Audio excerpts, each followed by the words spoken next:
E com muita satisfação, então, eu passo a palavra ao professor Rogério Ferraras, que pela primeira vez com a gente aqui no encontro, né, foi uma indicação da professora Laura Canepa, que não pôde continuar aqui, ela pede desculpas, porque dá um curso e não pôde cancelar, mas deixou despedidas e agradecimentos. Então, o professor Rogério vai falar sobre imersões sonoras no universo Lynch, Badalamenti, é isso? Badalamenti? Badalamenti. A palavra é sua, muito bem-vindo. Obrigado. Boa tarde, pessoal. Primeiramente, queria agradecer a professora Heloísa, né, a professora Laura, todo o comitê científico, né, curatoria aqui do Musimid, pelo convite, um prazer estar aqui participando. Um desafio grande, né, para mim.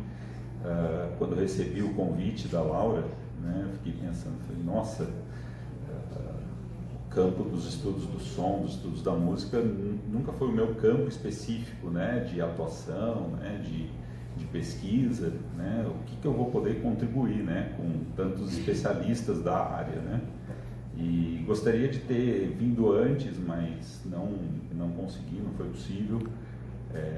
Só consegui vir hoje, mas pelo menos tive o prazer de pegar metade da última mesa, né? Foi muito interessante ouvir essas experiências, né? De quem tanto está no lado da criação, mas também no lado da reflexão e do ensino.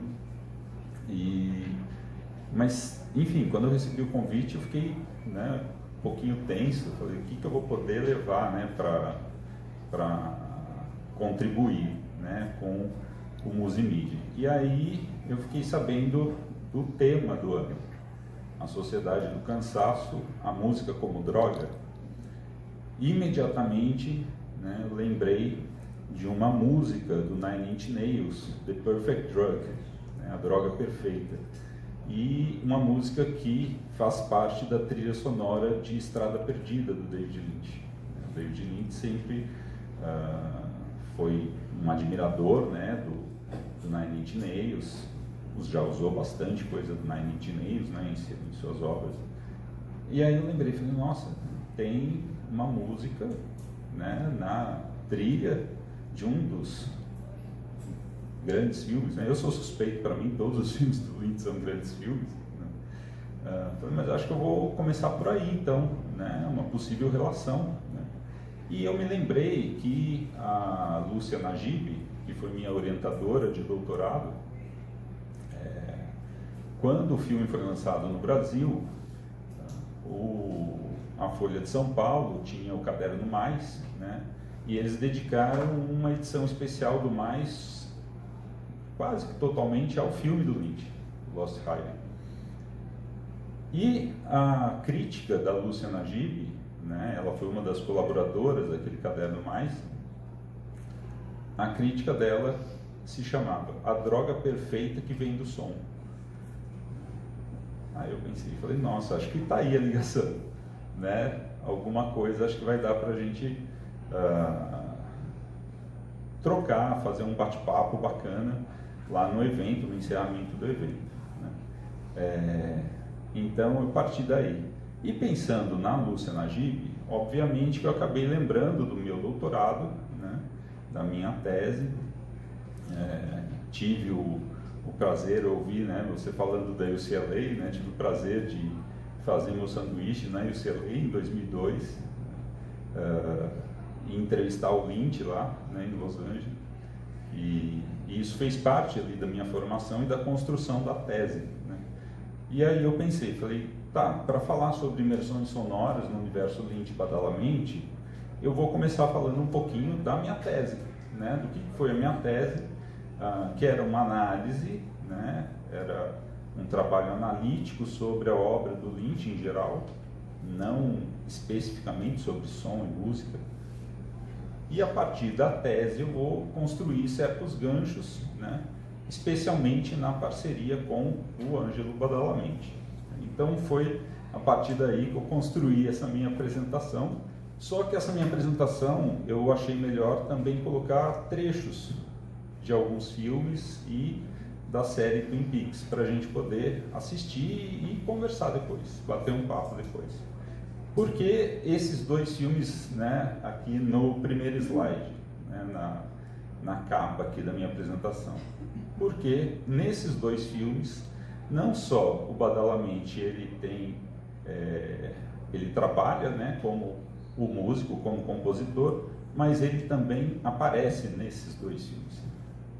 Ele trabalha como ator, né? Então o Lynch conseguiu convencer o Badalamenti a atuar nesses dois filmes, tanto no Veludo Azul quanto no Cidade dos Sonhos. Então ele não só contribui com sua música, mas ele também contribui com a sua imagem nos filmes, né? Sendo que o Veludo Azul foi a primeira contribuição do Badalamenti para a obra do Lynch.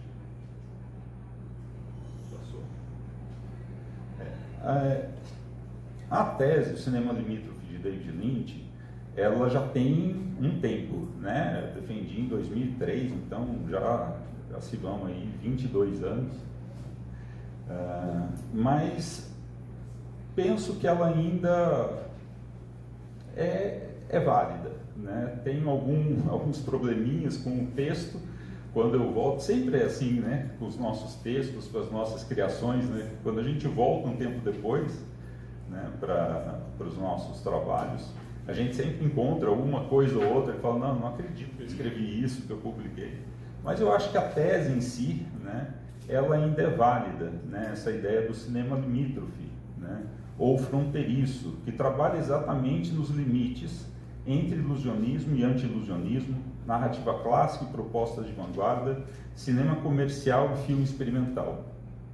E aí interessante, né, a discussão que a gente teve aqui na última mesa, né?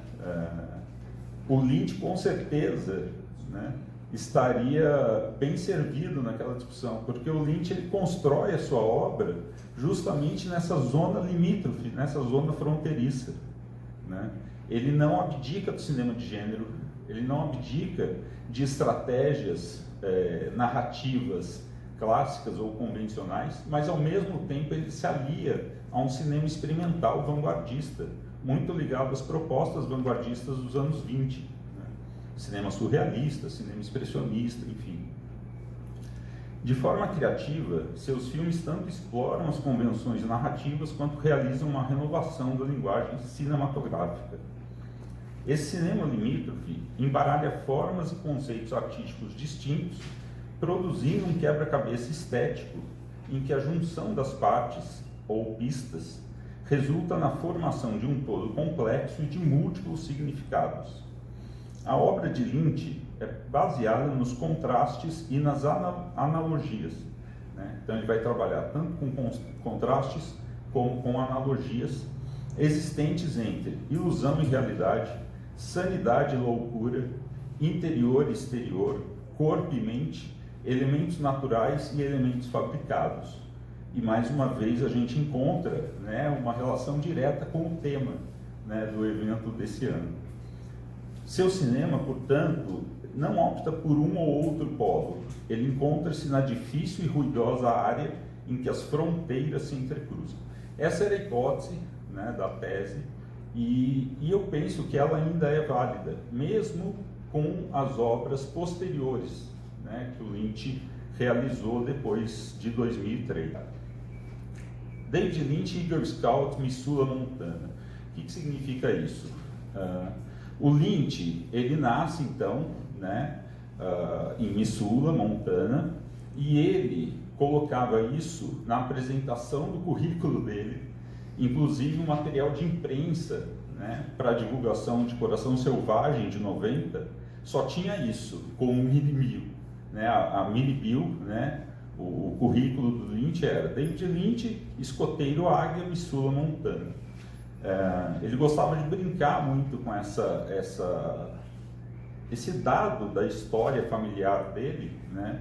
E ele contava sempre que ele era um escoteiro, e o escoteiro Águia era o topo da carreira, né, dos escoteiros dos Estados Unidos, e como escoteiro ele estava presente na posse do Kennedy, né? Então isso sempre aparece na biografia dele. E por que isso vai ser interessante? Por quê? Apesar do David Lynch ele ser muito ligado, em grande parte do tempo, à crítica, né, especialmente a crítica europeia, né, também a crítica oriental, ligava o Lynch a um tipo de cinema, né, experimental, vanguardista. O Lynch nunca negou sua origem estadunidense, né? E isso vai aparecer na sua obra, né? Tanto que o Mel Brooks, né, ator, produtor, comediante, que produz O Homem-Elefante, né, em 1980, ele vai falar que o David Lynch era o James Stewart de Marte, né, era o James Stewart marciano. O que é esse James Stewart marciano? James Stewart era uma das figuras características do Star System hollywoodiano. E uma das figuras características emblemáticas do chamado filme de família, né? Então, era uma representação simbólica daquela cultura estadunidense. Só que era um James Stewart marciano, né? Um estrangeiro dentro de Hollywood, né? Então, o Mel Brooks caracterizava dessa forma engraçada o David Lynch. E isso, né, tem a ver com essa origem do David Lynch, né? Só que ao mesmo tempo que ele tem essa origem bem American Boy, né, de Eagle Scout, ele vai cursar, né, belas artes, artes plásticas, na Pensilvânia. E ele se forma em belas artes. Então ele tem um acesso direto a, especialmente, né, o que chama a atenção do Lynch, a toda uma escola artística, né, que era uma escola que, de certa forma, ia na contramão daquilo que era a cultura estadunidense para um Eagle Scout, né, para um American Boy. Então, essa dupla formação do Lynch tem muito a ver com o que a gente vai ver depois nas suas criações, né? Deu um choque aqui. Então, ele vai se formar em artes plásticas, né? Ele, inclusive, tem alguns pintores, né, de sua preferência, surrealistas, expressionistas, mas a pintura não bastava, né? O Lynch sentia falta de alguma coisa, e ele sempre dizia, olha, bateu para mim, eu tive um insight quando, numa certa oportunidade, eu estava, né, fazendo uma tela, uma certa oportunidade, eu estava fazendo uma tela e entrou um vento pela janela e balançou essa tela. E ali eu tive um insight, a pintura não bastava. Eu queria que aquelas imagens tivessem vida, eu queria que aquelas imagens tivessem movimento. E aí ele consegue um mecenas, ele consegue um financiador que coloca, né, um dinheiro, assim, uma verba muito pouca, mas enfim, né, para quem era um recém-formado, né, estudante de belas artes, para que o Lynch fizesse um curta-metragem e participasse de um concurso, de um festival. E ele ganha esse concurso com o seu primeiro curta-metragem, né, que era um curta-metragem de 1 minuto. Com esse prêmio, ele consegue, né, além do prêmio, mais um financiamento com o mesmo mecenas, faz seu segundo longa-metragem, seu segundo curta-metragem, e com esses 2 curtas ele consegue uma bolsa no American Film Institute em Los Angeles. E aí ele vai, né, sai da Filadélfia e se muda para Los Angeles para estudar no American Film Institute, e a partir daí não tem mais volta, né? O cinema então se coloca para o Lynch como o seu principal fazer artístico, a sua principal criação, e de onde ele vai viver, sobreviver, né? E ali no American Film Institute, nos anos 70, ele consegue fazer então o seu primeiro longa-metragem, que é Eraserhead, de 77. A partir daí não tem mais volta, né?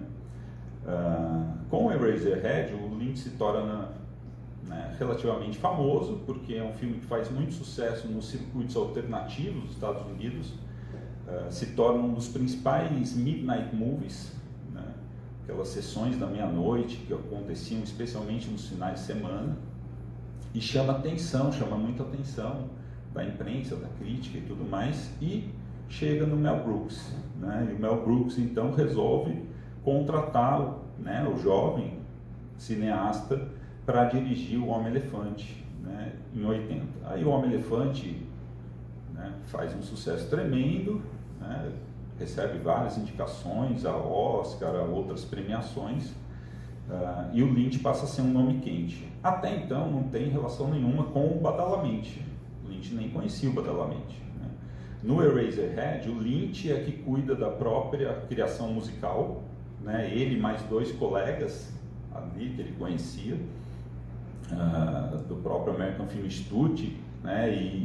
E de outros círculos de amizade. No Homem-Elefante, quem faz a trilha sonora é o John Morris, né?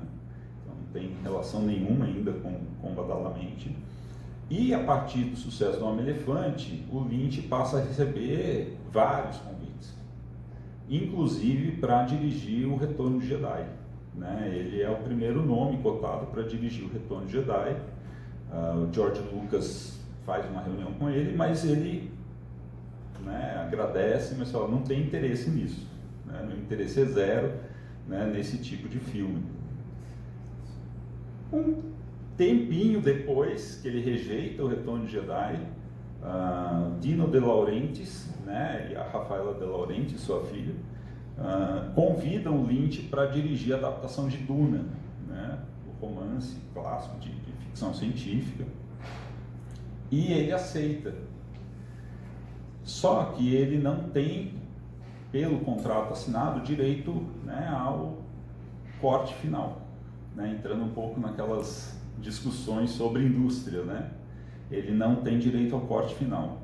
Ele tinha ideia, né, do roteiro que o próprio Lynch escreve, adaptando Duna, o filme teria aproximadamente 4 horas, obviamente que, né, os produtores, né, cortam o filme todo, picotam o filme que vai para o cinema, o Lynch, ele renega aquele filme, aquele corte, né? Tanto que quando o filme vai para a televisão, ele não assina, ele usa o pseudônimo Alan Smith, que era um pseudônimo, né, que o pessoal usava em Hollywood quando não queria assinar a direção do filme. Mas esse contrato, e nesse filme também, não tem relação nenhuma com Badalamenti. Quem faz a trilha sonora, né, a música de Duna, são Brian Eno e uma banda que eu nunca sei a pronúncia, se é Totó ou Totó, né? Eu falo Totó, né? Totó, né? Eu gosto de Totó porque eu lembro do Mágico de Oz, né? Do cachorrinho né? Enfim, né? Então também nenhuma relação com o Badalamenti. E Duna acaba sendo um fiasco de bilheteria, né? É o maior orçamento da carreira do Lynch, custa $40 milhões, o que para a época era um valor considerável, e fracassa nas bilheterias. A crítica, né, também não recebe bem o filme e tudo mais. Mas esse contrato, né, que o Lynch assinou com os De Laurentiis, ele não tinha direito ao corte de Duna, mas ele tinha direito a fazer um segundo filme com uma produção menor, menos dinheiro, em que ele tinha o corte final. O Lynch, né, tinha todas as decisões criativas finais seriam do Lynch. E é justamente Veludo Azul, né, é justamente a obra, né, que vai trazer o Badalamenti, né, para primeira parceria dele com o Lynch. E a partir de Veludo Azul, a carreira do Lynch, então, né, deslancha, né? com um pequeno problema ali, né, entre 92 e 95, mas a partir de Veludo Azul a carreira do Lynch deslancha, e já com Badalamente, né? Então eu coloquei aqui só para a gente, né, lembrar só os longas que o Lynch dirigiu para o cinema, né? Então, depois do Veludo Azul em 86 tem Coração Selvagem de 90, Twin Peaks Os Últimos Dias de Laura Palmer 92, Lost Highway 97, né, A Estrada Perdida, The Straight Story, História Real em 99, Mulholland Drive, Cidade dos Sonhos 2001 e Inland Empire, Império dos Sonhos em 2006. A gente percebe que em termos de longa para cinema é uma carreira pequena, uma carreira de poucos títulos, né? Se a gente pensar de Eraserhead 77 a Inland Empire 2006, são quase 30 anos, né? 29 anos, são 10 longas, né? Para os Estados Unidos, né? Para o cinema, para a indústria norte-americana, não é uma carreira muito extensa, uma obra muito extensa em termos de longas, mas a obra dele vai muito além dos longas para o cinema, né? E praticamente em toda a obra do Lynch, desde Veludo Azul 86, o principal parceiro criativo dele passa a ser Angelo Badalamenti, né? Que começa a trabalhar com ele, então, em 86. Né? Na minha tese, os 3 tópicos principais que eu analisei, pegando toda a obra do Lynch, né, para tentar entender o que seria aquele cinema limítrofe, né, foram o estranhamento entre o inquietante e o absurdo, o insólito, né, o que mais uma vez tem uma relação direta com várias discussões, né, que ocorreram aqui, e com a temática, né, do Musimid nesse ano, o onírico entre o expressionismo e o surrealismo, e o metacinema entre o ilusionismo e o anti-ilusionismo, né, metalinguagem mesmo, dentro da obra, né? Então foram 3 tópicos que eu usei para pensar esse cinema limítrofe, né? Um dos elementos fundamentais para se entender esse cinema limítrofe a partir desses 3 tópicos que eu analisei foi a construção sonora musical, ou é a construção sonora musical, apesar de isso não ter sido um foco específico da minha tese, né? Mas é justamente a construção sonora, né, musical, que acaba funcionando como uma espécie de portal sensorial para esse universo lynchiano, né? É uma porta de entrada mesmo. E é justamente através da colaboração com o Angelo Badalamenti, a partir de 86, a partir de Veludo Azul, que acabou se tornando uma das parcerias entre cinema e entre televisão também, né, para a gente não ficar só na obra cinematográfica. Então, entre cinema / televisão e música, uma das parcerias mais marcantes das últimas 4 décadas, que o Lynch carrega então a gente, né, carrega os espectadores para experiências imersivas e perturbadoras, né, em toda a sua obra. Uma obra que passeia por vários gêneros, né? Muita gente fala só do Lynch enquanto alguém que se aproxima ou que se apropria do gênero do horror, né? A relação com o horror é muito frequente na obra do Lynch, e ela está lá, obviamente, né? Mas ele trabalha com vários gêneros, né? É o filme de gangster, é a comédia, é o drama erótico, é o melodrama, né? Então vários gêneros passam ali pela obra dele, né? E essas experiências perturbadoras, inquietantes, elas acontecem nos mais variados gêneros, né? Em toda a obra dele a gente encontra essas experiências inquietantes, perturbadoras, inclusive, né, nas obras cômicas, né, do Lynch. Em todas elas, uma das principais marcas é justamente essa parceria com o Angelo Badalamenti, né? Então, né, voltando aqui àquela crítica da Lúcia Najib, né, que eu comentei no início aqui da minha fala, por ocasião do Estrada Perdida de 97, né, a droga perfeita que vem do som, né, era a crítica da Lúcia, né, ela falava sobre o Estrada Perdida, mas algo que pode ser aplicado a uma grande parte, né, dos filmes, das séries, dos trabalhos do Lynch em geral, com, né, a participação, com a parceria com o Badalamenti, né? A Lúcia diz o seguinte: esquecer a lógica do encadeamento narrativo e se deixar penetrar pela agulha fina do som, e impregnar-se da música, essa droga perfeita que dá prazer sem ressaca, né?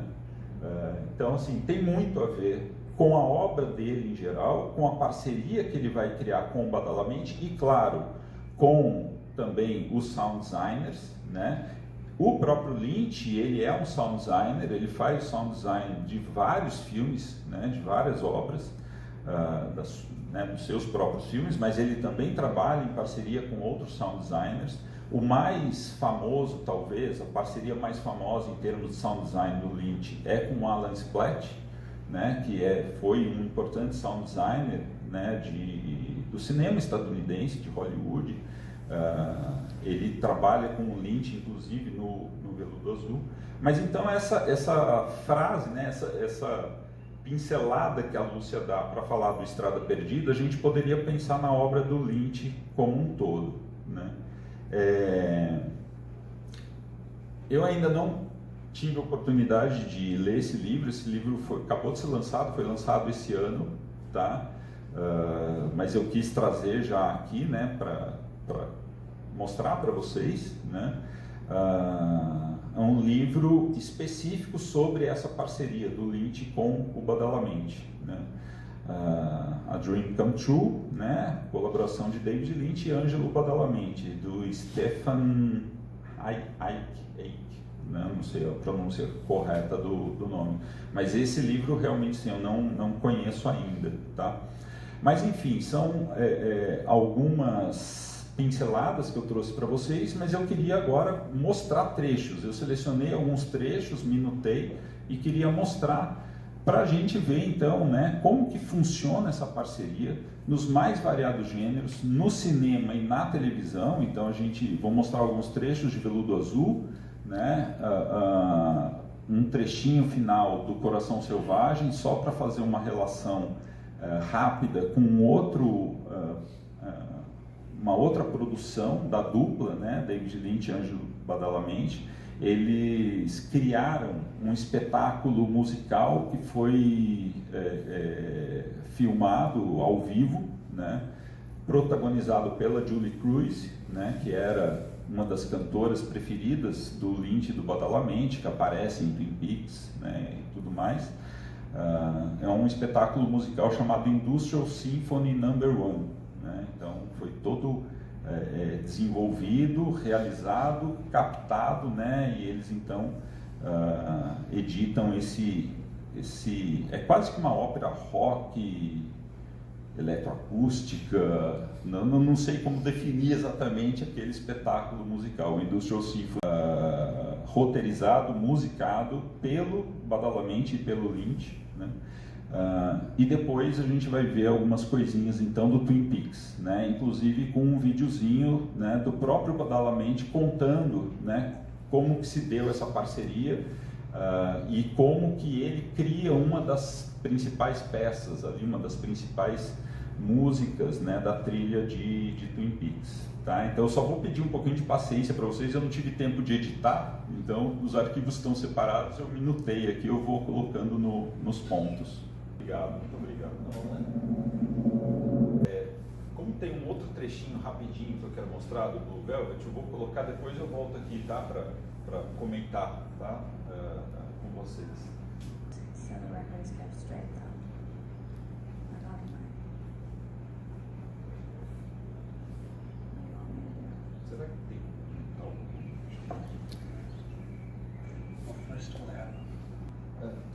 acho que agora eu posso.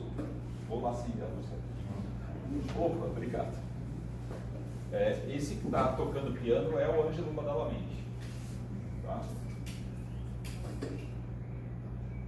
Opa, obrigado. Quero só ler dois trechinhos rapidinhos. Um é desse livro aqui, Espaço para Sonhar, que é uma biografia, autobiografia do Lynch, tá? Ele escreveu junto com a Christine McKenna. A Christine McKenna é uma jornalista e acabou se tornando uma amiga do Lynch. Eles fizeram o livro do seguinte modo: ela conversou com muita gente que conviveu com Lynch, que trabalhou com Lynch, e ao mesmo tempo conversou com o Lynch sobre as memórias das pessoas que trabalharam com ele. Então o livro vai construindo essa biografia, autobiografia, a partir do que falaram dele e a partir do que ele lembra. Então às vezes uma história não bate com a outra por conta de memória, é muito interessante. Mas nesse trecho, né, fala aqui, ó, no papel da cantora romântica Dorothy Valens, Rossellini tinha de interpretar uma versão de Blue Velvet, uma música de Bob Vinton, pelo que Lynch contratou uma banda local para acompanhar. Não perceberam a interpretação que quis dar à música, diz Rossellini, e foi então que Fred Caruso era o produtor que trabalhava com Lynch, amigo do Lynch, telefonou a Angelo Badalamenti, um amigo de Nova York. Disse-lhe: Ângelo, tens de me ajudar. O livro essa edição é de Portugal, tá? Essa edição de Portugal. Então diz assim, estou já esgotando o tempo. Então diz, né? E foi então que Fred Caruso telefonou a Ângelo Badalamenti, um amigo de Nova York, né? O Badalamenti era não lembro se era do Bronx, do Brooklyn, era do Brooklyn. Disse-lhe: Ângelo, tens de me ajudar com esta miúda que não sabe cantar. E o Ângelo foi até o Wilmington. Rossellini recorda: expliquei ao Ângelo que quando canta, a Dorothy Valens, a personagem, é transportada para outro mundo. Acho que o David escolheu Dorothy, o nome Dorothy, como referência ao Mágico de Oz. E quando ela canta, sente-se levada para o outro lado do arco-íris. Por isso, tinha de cantar de uma maneira lânguida, que me permitisse desfrutar do mundo que está do outro lado do arco-íris, algo que o Ângelo entendeu na perfeição. Não sei cantar, por isso Ângelo pegou uma sílaba aqui, numa palavra ali, e editou tudo a fim de criar a versão que se ouve no filme. Fez um trabalho incrível, ficou tão bem que depois de o filme ter estreado, as pessoas telefonavam-me e perguntavam: podes vir cantar a uma cerimônia? Né? Achando que ela era de fato uma cantora. E a partir então, né, desse convite do Fred Caruso para o Badalamenti a cantar, né, fazer essa cena do Veludo Azul, que o Lynch então e o Badalamenti eles se conectam. O Badalamenti então recebe o convite para ser o responsável pela música do Veludo Azul, e aí a parceria não tem mais volta, né? E o outro trechinho que eu queria ler para vocês é sobre a primeira sequência que eu mostrei, que é o prólogo do filme, né? Aquela abertura, né, com os créditos e que acaba desembocando no prólogo, né, inicial do filme. O Fernando Moraes da Costa, que participou, né, da mesa, né, na quarta-feira, nesse livro Somos Cinema Brasileiro, né, tem um trecho, né, que ele vai comentar justamente sobre o Veludo Azul, né, e sobre esse início, sobre esse prólogo. E ele diz o seguinte, tá? Há quem defenda que o avanço tecnológico atingido nos anos 70, com a capacidade de abrirem-se mais pistas de som, trabalhando-se com uma quantidade maior de ruídos, juntamente com a maior qualidade de reprodução alcançada com o sistema Dolby, criou as condições para que pudesse ocorrer tal mudança no estatuto que a própria produção hollywoodiana acostumara-se a dar aos ruídos. Estaria naquele momento sendo aberto o caminho para o hiperrealismo sonoro, outro modo de nomear a correspondência entre sons e imagens descrita por Chion. Todas as ações na tela passariam a produzir sons que na verdade seriam imperceptíveis, mas que os filmes estariam acostumando o espectador a perceber e a desejar. Aí, pulando um pouquinho, nesse trecho aqui, o Fernando acaba citando a minha tese, vou pular um pouquinho. Aí ele diz assim: este é um caso ao mesmo tempo sutil e radical de sons.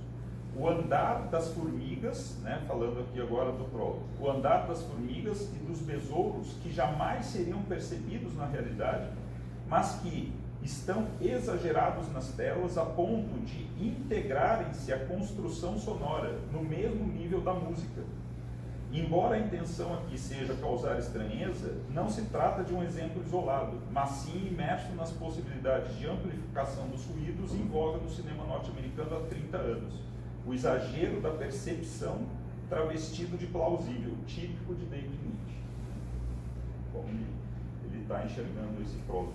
Eu estou só preocupado com o horário, porque a gente tem uma que o Lynch acaba ganhando a Palma de Ouro em Cannes, né, com esse filme. Ele adapta um romance do Barry Gifford, é um escritor americano, né, que depois acabou trabalhando com o Lynch no Lost Highway, na Estrada Perdida. Né? O Lynch e Barry Gifford acabam sendo parceiros no roteiro original do Estrada Perdida. Mas, né, lá em 90, o Lynch adapta então Coração Selvagem, né, do romance do Barry Gifford. E no romance, a história de Sailor e Lula, vividos no filme pelo Nicolas Cage e pela Laura Dern, terminava com eles se separando e o Sailor, né, indo embora. No roteiro do filme, o Lynch não gostava desse final. Ele fala, não, eles têm que terminar juntos. Só que ele cria o final como livro, o Sailor falando, olha, não posso ficar com você, eu sou um atraso na sua vida, é melhor você, né, cuidar do nosso filho, eu vou embora. Ele vai embora, só que daí ele é atacado por uma gangue,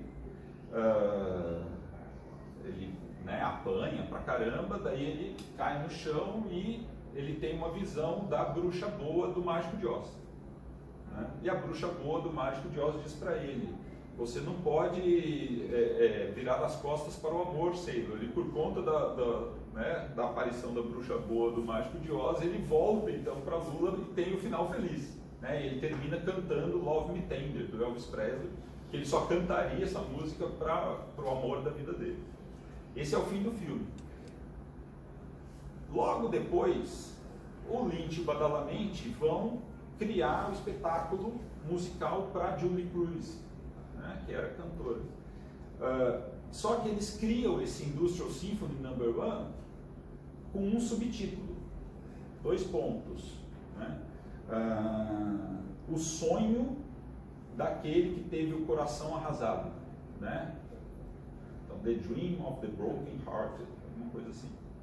E como começa? Começa com o Sailor e a Lula falando por telefone e o Sailor terminando mesmo. Então é o final do livro, né, que ele não quis fazer no Coração Selvagem, ele faz no início desse espetáculo musical. Eu vou mostrar só um trechinho desse espetáculo musical para vocês. Muito obrigado.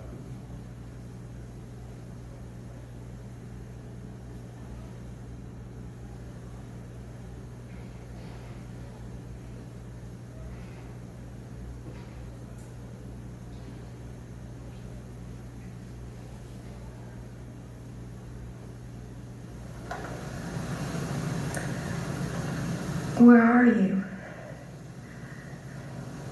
You sound far away. Yeah. Well. What's wrong? Então aqui, eles estão caracterizados como a Lula e o Sailor do Coração Selvagem, não é? Não, eu vou continuar. Obrigado. Não é que são os mesmos atores, não, são os mesmos personagens, a caracterização é a mesma, né? E ele então está terminando com ela por telefone, e aí, né, o que vem a seguir seria então esse sonho, né, da Lula que teria sido, né, arrasada, né, no seu sentimento e tudo mais. Aí eu vou só colocar aqui num ponto aqui para mostrar uma ceninha para vocês.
quem não viu, assim, eu recomendo, que é lindo, Industrial Symphony, né?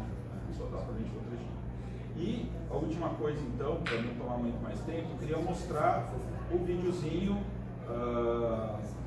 em que o Ângelo Badalamenti, né, conta um pouquinho sobre como foi a criação, né, de um dos temas ali da série Twin Peaks, uma parceria que começa em 86, né, vai o restante da vida dos dois. Infelizmente os dois já nos deixaram, né? O Lynch morreu no início desse ano, né, em janeiro, né, quando ocorreram aquelas queimadas, né, na Califórnia. O Lynch ele sofria de enfisema pulmonar, já não estava mais saindo de casa, vivia com tanque de oxigênio. E por conta das queimadas ele teve que sair às pressas da casa dele. 2 dias depois ele faleceu. Então provavelmente tem alguma relação, né, teve alguma das coisas. E o Badalamenti faleceu em 22, né, durante a pandemia, já quase no final da pandemia da Covid. Não se sabe se teve alguma relação com a Covid ou não. Voltar. David would sit here and I'd say, well, what do you see, David? Just talk to me. And David would say, okay, Angelo,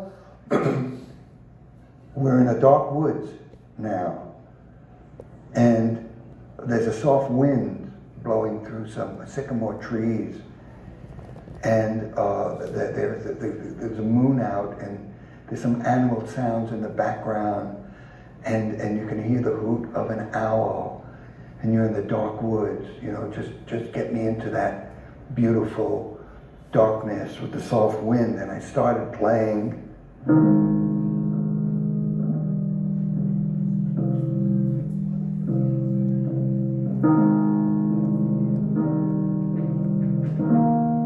And David would say, Angelo, that's great. I love that. That's a good mood. But can you play it slower? And I'd say, slower, David? Okay. And I'd go. He says, that's it. That's a good tempo. Just keep it going slow like that.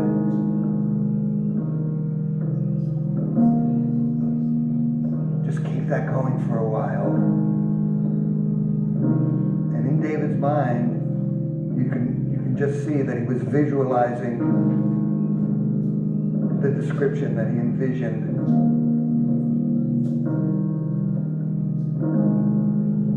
Then he would say, okay, Angelo, now we got to make a change, because from behind a tree in the back of the woods, there's this very lonely girl.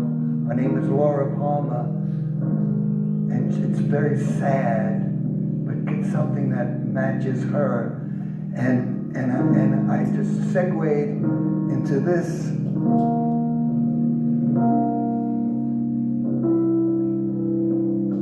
And he'd say, well, that's it. It's very beautiful. I could see her. And she's walking towards the camera. She's coming closer. Just keep building it. Just keep building it. And she's getting close. Now reach some kind of climax. And I would go, and he said, oh, that's it. Oh, that's so beautiful. Angelo, oh, that's tearing my heart out. I love that. Just keep that going. Now, she's starting to leave. So fall down. Keep falling. Keep falling. Keep falling. Now go back into the dark woods. That's it. Keep going. Just keep it going. Very quiet and mysterious.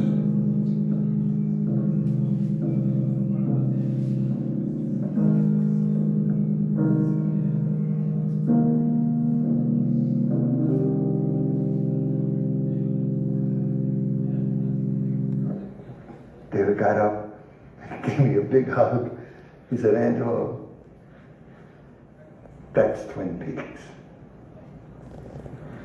I said, okay, David, I'll go home and I'll work on it. He said, Angelo, don't do a thing and don't change a single note. I see Twin Peaks.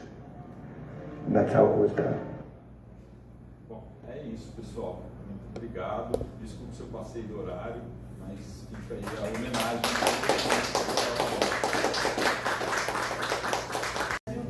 Sinta-se em casa, volte muitas vezes, que será muito bem-vindo, nós adoramos. A gente só não pode fazer mais perguntas e tudo que está um burburinho lá fora, a seus braços. E eu só vou fazer um encerramento muitíssimo rápido.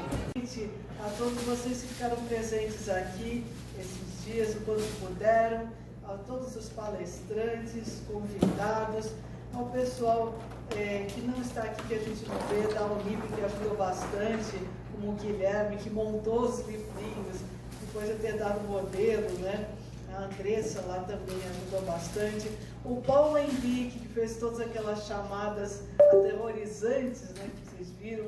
O Roberto Bispo, que fez a arte da capa. Bom, os outros estão aqui no livretinho, né? Vocês viram que teve 3 pessoas praticamente em tempo integral aqui. O Zé Renato, o Paulo Batista e a Paula Garcia, que ficaram dando toda a assistência o tempo todo, né? E, então, eles merecem muitos elogios e aplausos. A gente também teve o apoio da CAPES, financeiro, modesto, mas foi muito importante. O Clube do Choro, que esteve aqui no primeiro dia, né?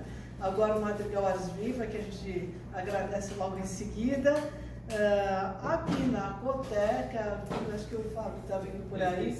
Ele saiu, mas enfim, na pessoa dele a gente agradece a Fundação Pinacoteca Benedito Calixto, a Unip, não é? Nós mesmos, e aqui nós mesmos agradecemos e eu, em caráter muito especial, imensamente ao Juliano, ao Yuri e a Laura, que fomos que desenhamos este evento, assim, a ideia, quem chamar e tudo. Então a eles eu agradeço muito. Então estamos por encerrado agora com a entrada do Madrigal Ars Viva. Eles só vão se ajeitar aqui no espaço, a gente vai tirar a mesa e, por favor, fiquem. Obrigada, até um próximo, se a gente conseguir, né? Obrigada.